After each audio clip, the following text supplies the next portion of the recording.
నమస్తే, నా పేరు తరణి. ఏపీ టుడే న్యూస్ కి స్వాగతం. ముందుగా ఈనాటి ముఖ్యాంశాలు. కిర్గిజిస్తాన్ పర్యటనకు ప్రధాని. ఎస్సీఓ సదస్సులో కీలక ప్రసంగం చేయనున్న Modi.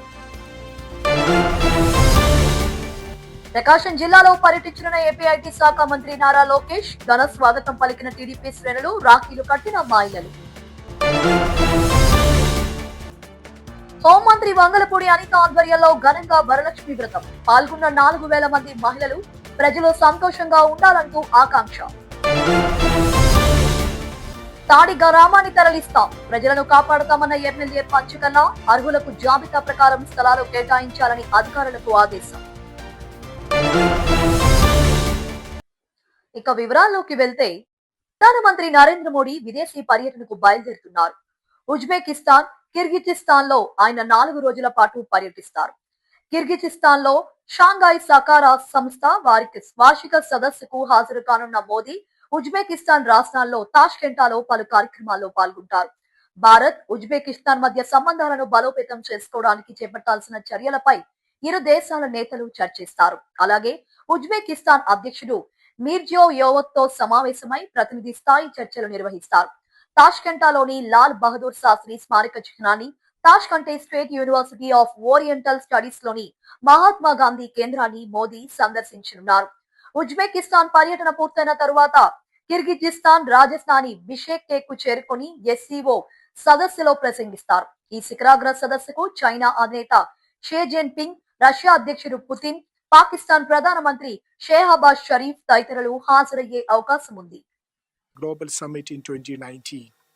A virtual summit also was held between them in 2020. Presidents of Kazakhstan, Kyrgyzstan, Tajikistan, Turkmenistan, and Uzbekistan attended the first India Central Asia Summit in 2022. There have been a meeting of Prime Minister and Uzbek President on the sidelines of the COP28 in Dubai in 2023 and also in 2024 on the sidelines of the BRICS Summit in Kazan. The leaders last met last year on the sidelines of the SCO summit. AP విద్యా IT శాఖ మంత్రి నారా లోకేష్ ప్రకాశం జిల్లాలో పర్యటించారు. ఈ సందర్భంగా ప్రాంతీయ అభివృద్ధికి సంబంధించి ఒక కీలక ప్రాజెక్టుకు శ్రీకారం చుట్టారు. ఒంగోలు సమీపంలోని చెదలవాడ వద్ద 100 కోట్ల అంచనా వ్యయంతో నిర్మించనున్న అంతర్జాతీయ బ్రాండ్ రాడిసన్ 5 స్టార్ హోటల్లో నిర్మాణ పనులకు లోకేష్ శంకుస్థాపన చేశారు. Ravishankar group, Ravipriya hospitalities LLP సంస్థల సంయుక్త భాగస్వామ్యంలో అంతర్జాతీయ ప్రమాణాలతో ఈ ప్రతిష్టాత్మక హోటల్ నిర్మిస్తున్నారు.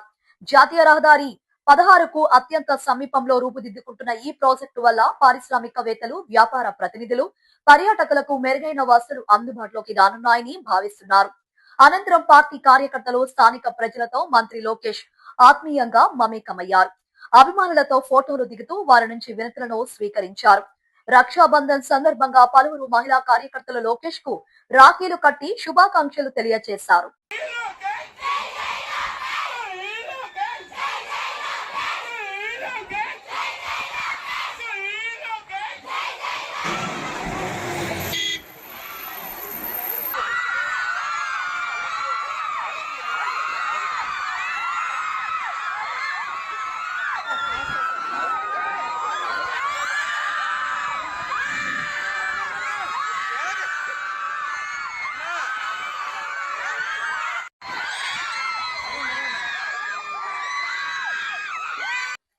అనకాపల్లి జిల్లా నాకపల్లిలో ఏపీ హోంమంత్రి వంగలపూడి అనిత ఆధ్వర్యంలో వరలక్ష్మి వ్రతం ఘనంగా నిర్వహించారు.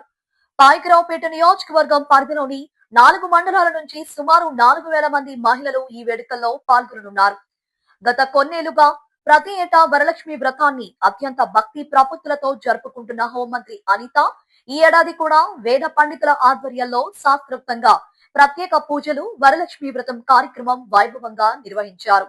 ఈ సందర్భంగా మంత్రి మాట్లాడుతూ అమ్మవారి ఆశీస్సులు రాష్ట్ర ప్రజలందరిపై ఎల్లవేళలా ఉండాలని ఆకాంక్షించారు. అలాగే రాష్ట్రంలో పాడి పంటలు సమృద్ధిగా పండాలని, ప్రజలందరూ సుఖ సంతోషాలతో ఆయురారోగ్యాలతో జీవించాలని, ప్రతి ఇంట సిరి సంపదలు, సుఖశాంతులు వెల్లివిరియాలని, రాష్ట్రం సుభిక్షిగా సమృద్ధిగా ముందుకు సాగాలని అమ్మవారిని ప్రార్థించినట్లు మంత్రి తెలియజేశారు. కాలుష్యం కోరలో చిక్కుకొని విలువలాడుతున్న అనకాపల్లి జిల్లా పరవాడ మండలం తాడి గ్రామాన్ని మరో చోటుకు తరలించి ఆ గ్రామ ప్రజలను కాపాడుతామని పెందుర్తి ఎమ్మెల్యే పంచకర్ల రమేష్ బాబు పునరుద్ఘాటించారు. గత ఎన్నికల్లో ఇచ్చిన హామీలలో భాగంగా తాడి గ్రామ తరలింపు చర్యలు వేగవంతం చేస్తామని, ఈ క్రమంలో అసెంబ్లీలో ఈ సమస్యను ప్రముఖంగా ప్రస్తావించినట్లు వెల్లడించారు. తాడి గ్రామస్తులను వెంటబెట్టుకుని పెదముషిరివాడ సమీపంలోని తాడి తరలింపు కోసం కేటాయించిన స్థలాన్ని అధికారులతో కలిసి ఆయన పరిశీలించారు. స్థానిక తహసీల్దార్, మైనింగ్ అధికారులు, మిగిలిన శాఖల అధికారులకు కొన్ని సూచనలు చేశారు. తాడి గ్రామంలో ఇప్పటి వరకు పక్కాగా ఉన్న లబ్ధిదారుల జాబితా ప్రకారం స్థలాలను సిద్ధం చేయాలని, ఈ స్థలాల కేటాయింపుల్లో ఎటువంటి సిఫారసులను లెక్క చేయవద్దని అధికారులను ఆదేశించారు. అదేవిధంగా పెదముషిరివాడ పంచాయతీలో గత ప్రభుత్వంలో ల్యాండ్ ఫిల్లింగ్ కార్యక్రమంలో ఇప్పటి వరకు పట్టాలు అందని వారికి కూడా ఇక్కడే స్థలాలను సిద్ధం చేయాలని ఆదేశించారు. తాడి తరలింపు సమస్య ఎన్నో ఏళ్లుగా ఉన్నప్పటికీ, ఎన్ని ప్రభుత్వాలు మారినప్పటికీ సమస్య పరిష్కారానికి నోచుకోలేదని, అయితే తాడి ప్రజల ఆవేదన అర్థం చేసుకుని రాజకీయాలు పక్కన పెట్టి వారిని సురక్షిత ప్రాంతానికి తరలించడమే కూటమి ప్రభుత్వ అంతిమ లక్ష్యమని ఎమ్మెల్యే రమేష్ బాబు స్పష్టం చేశారు. అందరికీ నమస్కారం. ఈరోజు పెదముషిరివాడలో ఉన్న ఏదైతే గతంలో తాడి తరలింపుకి ఇక్కడ జాగా ఇవ్వాలనుకున్నామో ఆ ప్లేస్ పరిశీలనకు వచ్చాం. ఇది స్పీడ్గా అన్ని డిపార్ట్మెంట్లు మోటివేషన్ చేస్తూ ముందుకు పోతా ఉన్నాం. ఏపీఐసికి హ్యాండ్ ఓవర్ చేశారు గవర్నమెంట్. ఏపీఐసి ఎన్ని ప్లాట్లు వస్తాయి ఏంటి అనేది స్కెచ్ తయారు చేసుకుని రెవెన్యూ ద్వారా ఏదైతే మైనింగ్ లెవెల్ చేయాల్సి వస్తుందో అని చెప్పి మైనింగ్ డిపార్ట్మెంట్ని అందరితో కూడా ఈరోజు విజిట్ పెట్టుకుని ఇక్కడ భూమి ఇస్తున్న గ్రామ పెద్దలు కానీ, పెదముషిరివాడ గ్రామ పెద్దలు కానీ, తాడి నుంచి రాబోతున్న గ్రామ పెద్దలు, అన్ని పార్టీలు, తెలుగుదేశం, జనసేన, బీజేపీ పెద్దలందరూ కూడా వచ్చారు. వారందరిలో నేను చెప్తా ఉన్నాను, ఎవ్వరికి ఏ ఇబ్బంది రాకుండా. ఎందుకంటే గతంలో అడిగారు, ఇవాళ కూడా నిన్న కూడా విన్నాను, పెదముషిరివాడికి ఏమన్నా పెరుగుతున్న ఊరు, జనాభా పెరిగిన తర్వాత ఏమైనా ఇబ్బంది వస్తుందేమో అని. ఎక్కడో ఉన్న తాడిని ఆదుకున్న వాళ్ళం పెదముషిరివాడిని ఆదుకోమని కాదు. ఏ ఊరు వాళ్ళైనా మా బిడ్డలు లాంటి వాళ్ళే, బాధ్యత మాది. నేను గండిబాబుజీ గారు కూడా ఉదయం మాట్లాడుకున్నాం. ఎట్టి పరిస్థితుల్లో ఎవరికి అన్యాయం జరగకుండా, తాడి అనేది ఒక బర్నింగ్ ఇష్యూ కాబట్టి గౌరవ ముఖ్యమంత్రి నారా చంద్రబాబు నాయుడు గారు కానీ, గౌరవ ఉప ముఖ్యమంత్రి పవన్ కళ్యాణ్ గారు కానీ అనేక దఫాలు వాళ్ళకు వాగ్దానం చేశారు. మన ముందు ప్రభుత్వం కూడా వాగ్దానం చేశారు. ఇక్కడ పార్టీలు ఒక అతీతంగా ఆ గ్రామాన్ని తరలించాలన్న ఆలోచనతో ఉన్న 2009లో నేను మొదటిసారి ఇక్కడ ఎమ్మెల్యే అయినప్పుడు జరిగిన వాగ్దానం ఇది. అందుకని దాన్ని నిలబెట్టుకోవాల్సిన బాధ్యత మన అందరి మీద ఉంది. కాబట్టి మరి ఇక్కడ కూడా 250 పట్టాలు గతంలో పెండింగ్ ఉన్నాయి. ఈ గ్రామస్తులకు ఇవ్వాల్సిన కూడా తెలిసింది. దానికి కూడా కొంత భూమి ఉంది. అవసరమైతే కొండ శాఖం తీసేసి ఒక 100 ఎకరాలు, 70-80 ఎకరాలు వస్తుందని చెప్పారు మా ఏపీఐసి. ఒక 100 ఎకరాలు కూడా ఈ ఊరికి రిజర్వ్ చేస్తాం. 599 మందికి ఇక్కడ తాడి గ్రామం నుంచి ఇస్తాం. ఏపీఐటీ మానవ వనరుల శాఖ మంత్రి నారా లోకేష్ శృంగవరపుకోట ఎమ్మెల్యే కోలా లలిత కుమారి కుమార్తె వివాహ వేడుకకు హాజరై నూతన దంపతులను ఆశీర్వదించారు. విశాఖపట్నంలోని ఆంధ్ర విశ్వవిద్యాలయం కన్వెన్షన్ సెంటర్ లో జరిగిన ఈ వివాహ వేడుకల్లో వధూవరులు అశ్వితా నాయుడు, పవన్ మౌలిలకు మంత్రి లోకేష్ శుభాకాంక్షలు తెలిపారు. వారి వైవాహిక జీవితం సంతోషంగా సాగాలని ఆకాంక్షించారు. అంతకుముందు నగరానికి వచ్చిన మంత్రికి ఎమ్మెల్యేలు పల్లా శ్రీనివాసరావు, కోలా లలిత కుమారి అధికారులు ఘన స్వాగతం పలికారు. కృష్ణా జిల్లా గుడివాడ పట్టణంలోని 30వ వార్డు దనియాలపేటలో 4.35 కోట్లతో చేపట్టిన అభివృద్ధి పనులను స్థానిక ఎమ్మెల్యే వెనిగండ్ల రాము ప్రారంభించారు. 3 కోట్లతో నూతన రోడ్లు, 1.35 కోట్లతో అర్బన్ హెల్త్ సెంటర్ ను ప్రారంభించిన ఎమ్మెల్యే అక్కడ నూతనంగా ఏర్పాటు చేసిన స్వర్గీయ నందమూరి తారక రామారావు విగ్రహాన్ని ఆవిష్కరించారు. కాగా స్థానికులు ఎమ్మెల్యే రాముకు వినూత్నంగా కృతజ్ఞతలు తెలిపారు. 20 ఏళ్ల పెండింగ్ సమస్యలు పరిష్కరించినందుకు థ్యాంక్ యూ రాము సార్ అంటూ ప్లకార్డులతో ఘన స్వాగతం పలికారు. ఈ సందర్భంగా ఎమ్మెల్యే రాము మాట్లాడుతూ ఎమ్మెల్యేగా గెలిస్తే అమెరికా వెళ్లిపోతానని ప్రచారం చేశారు. పనులున్న హైదరాబాద్ కూడా వెళ్లడం లేదని పేర్కొన్నారు. మరోవైపు గత ప్రభుత్వం 9 కోట్ల జీవోతో మోసం చేసిందని, సమస్యల పరిష్కారానికి గుప్పెడు మట్టి కూడా పోయలేదని స్థానికులు ఆవేదన వ్యక్తం చేశారు. మాకు కూడా ఇట్లా కావాలి అని అడిగేట్టుగా చేసి పెడతాను మీకు అందరికి. అదైతే 100% చేద్దాం.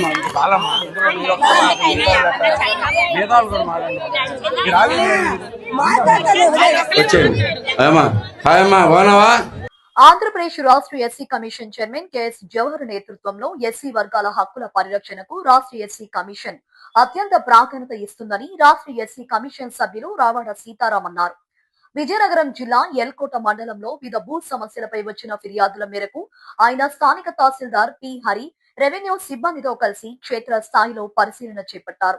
ఈ సందర్భంగా సీతారాం మాట్లాడుతూ బాధితులు సమర్పించే ఫిర్యాదులను క్షేత్ర స్థాయిలో పరిశీలించి వాస్తవ పరిస్థితులను తెలుసుకుని న్యాయం జరిగేలా చర్యలు తీసుకుంటామని తెలిపారు. అర్హులైన బాధితులకు చట్టపరంగా, న్యాయపరంగా అండగా నిలవడమే కమిషన్ ప్రధాన లక్ష్యమన్నారు.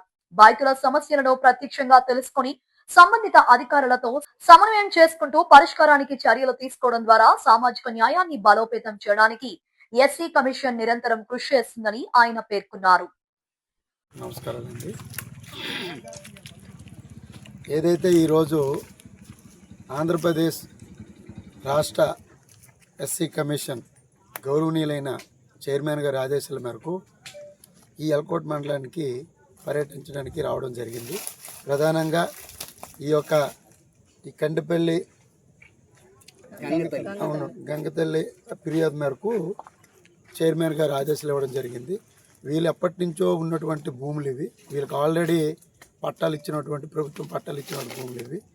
ఈ యొక్క భూమి మీద ఏదైతే వీళ్ళు జీవనోపాధి కోసం ప్రభుత్వం ఏదైతే ఇచ్చున్నదో ఆ యొక్క భూముల్లో సరిహద్దులను ప్లస్ వేరే వేరే హద్దులు తేడా వల్ల ఉండడం వల్ల ఈ యొక్క కమిషన్ తరపు నుంచి ఈ ఎంఆర్ఓ గారి పరిధిలో ఈ యొక్క పర్యటించడం, వాళ్ళకి న్యాయం చేసే విధంగా కమిషన్ ఆదేశాలు ఇవ్వడం మీ యొక్క మీడియా తరఫున ఇక్కడే మండల మెజిస్ట్రేట్ వారికి చెప్పడం జరుగుతుంది. ప్రధానంగా ఈ మండలకు సంబంధించినటువంటి ఎటువంటి షెడ్యూల్ కులాలు ఓన్లీ ఫర్ ఒక మాలా మాదిగా రెల్లే కాకుండా షెడ్యూల్ కులాలకు సంబంధించిన 59 ఉపకులాలకి ఆంధ్రప్రదేశ్ రాష్ట్ర ఎస్సీ కమిషను వాళ్ళకి అండగా ఉండి వాళ్ళ యొక్క వీధుల్లో ఉన్నటువంటి ఎమ్యూనిటీస్ విషయంలో కానీ, రోడ్ల విషయంలో కానీ, వాళ్ళకి ఆర్థికాభివృద్ధి విషయంలో, సంక్షేమ పథకాల విషయంలో కానీ కమిషన్ ఎప్పుడూ కూడా వాళ్ళకి అండగా ఉంటుందని మీడియా తరఫున తెలియజేయడం జరుగుతుంది. తెలంగాణలోని అధికార కాంగ్రెస్ పార్టీలో రాజకీయాలు ఆసక్తికరంగా మారుతున్నాయి. ముఖ్యంగా రక్షాబంధన్ సందర్భంగా ముఖ్యమంత్రి రేవంత్ రెడ్డికి మంత్రి కొండా సురేఖ రాఖీ కట్టడం ఆసక్తికరంగా మారింది. ముఖ్యంగా ఇటీవల పరకాల నియోజకవర్గం కేంద్రంగా చెలరేగిన తీవ్ర రాజకీయ వివాదం, కుమార్తె సుష్మిత వ్యాఖ్యల దుమారం తరువాత మంత్రి కొండా సురేఖ నేరుగా ముఖ్యమంత్రి నివాసానికి వెళ్లడం రాజకీయాల్లో చర్చనీయాంశంగా మారింది. సుష్మిత వ్యాఖ్యల నేపథ్యంలో మంత్రి కొండా సురేఖకు అధిష్టానం హెచ్చరికలు చేసిన నేపథ్యంలో ఆమె నేడు సీఎంను కలవడం ప్రాధాన్యత సంతరించుకుంది. మంత్రులు కొండా సురేఖ, సీతక్క కలిసి సీఎం నివాసానికి వెళ్లి ఆయనకు రాఖీ కట్టి శుభాకాంక్షలు తెలిపారు. విశాఖపట్నం పశ్చిమ నియోజకవర్గం జీవీఎంసీ పరిధి 58వ వార్డ్ కోరమండల్ ఇంటర్నేషనల్ లిమిటెడ్ సౌజన్యంతో ప్రభుత్వ పాఠశాలల విద్యార్థులకు సైకిళ్లు పంపిణీ చేశారు. జిల్లా కలెక్టర్ అభిషేక్ కిషోర్ చేతుల మీదుగా జీవీఎంసీ పరిధిలో ఉన్న గవర్నమెంట్ స్కూల్ నందు 8వ తరగతి నుండి 10వ తరగతి ఇంటర్మీడియట్ వరకు స్కూల్ ఫస్ట్, సెకండ్, థర్డ్ వచ్చిన ఆడపిల్లలకు సుమారు 103 మందికి ఉచితంగా సైకిళ్లు అందజేశారు. ఈ సందర్భంగా కలెక్టర్ మాట్లాడుతూ కోరమండల్ కంపెనీ సిఎస్ఆర్ కార్యక్రమాల ద్వారా మహిళలు, స్కూల్ పిల్లలకు చేయూతనం అందించడంలో ముందుంటుందని పేర్కొన్నారు. ఈషా ఫౌండేషన్ తరపున నేపాల్ పర్యటనకు వెళ్లిన 700 మందికి పైగా యాత్రికుల్లో 80 మంది ఆచూకీ తేలడం లేదని ఫౌండేషన్ వ్యవస్థాపకులు జగ్గి వాసుదేవ్ తెలిపారు. నేపాల్ వరదల్లో వారు చిక్కుకున్నారని ఆయన కన్నీటి పర్యంతమైనారు. వారిలో America, Canada, Australia, Germany, Nepal, Netherlands, Singapore, Spain దేశాలకు చెందిన వారు ఉన్నారన్నారు. బృంద నాయకుడు ప్రవీణ్ రాయబార కార్యాలయానికి బయలుదేరినట్లు సందేశం పంపిన తరువాత ఈ దుర్ఘటన జరిగిందని జగ్గి వాసుదేవ్ ఆవేదన వ్యక్తం చేశారు. To go there personally, and all phones are off, all telecommunications are down, roads are blocked, we are unable to go there.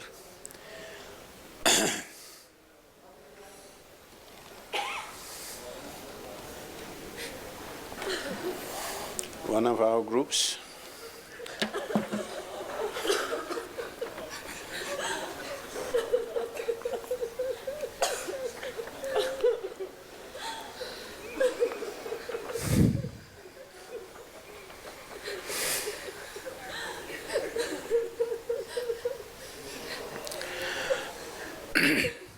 The S3 group that we met at Saga, and also met them that when we were trekking up, they were coming down.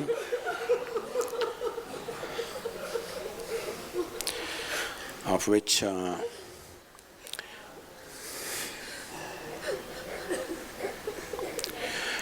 22 are from United States, 12 from Canada,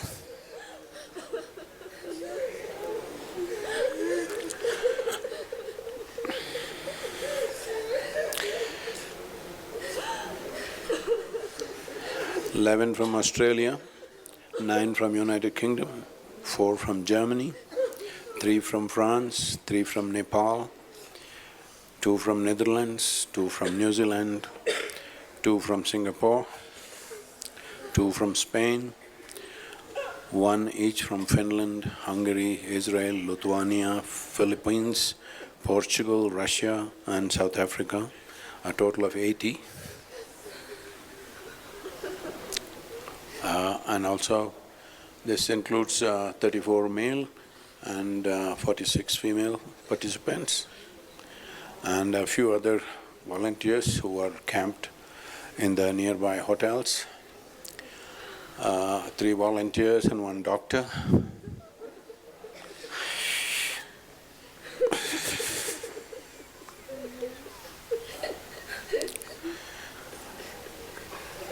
I think the replacement doctor who came in just day before yesterday from the ashram.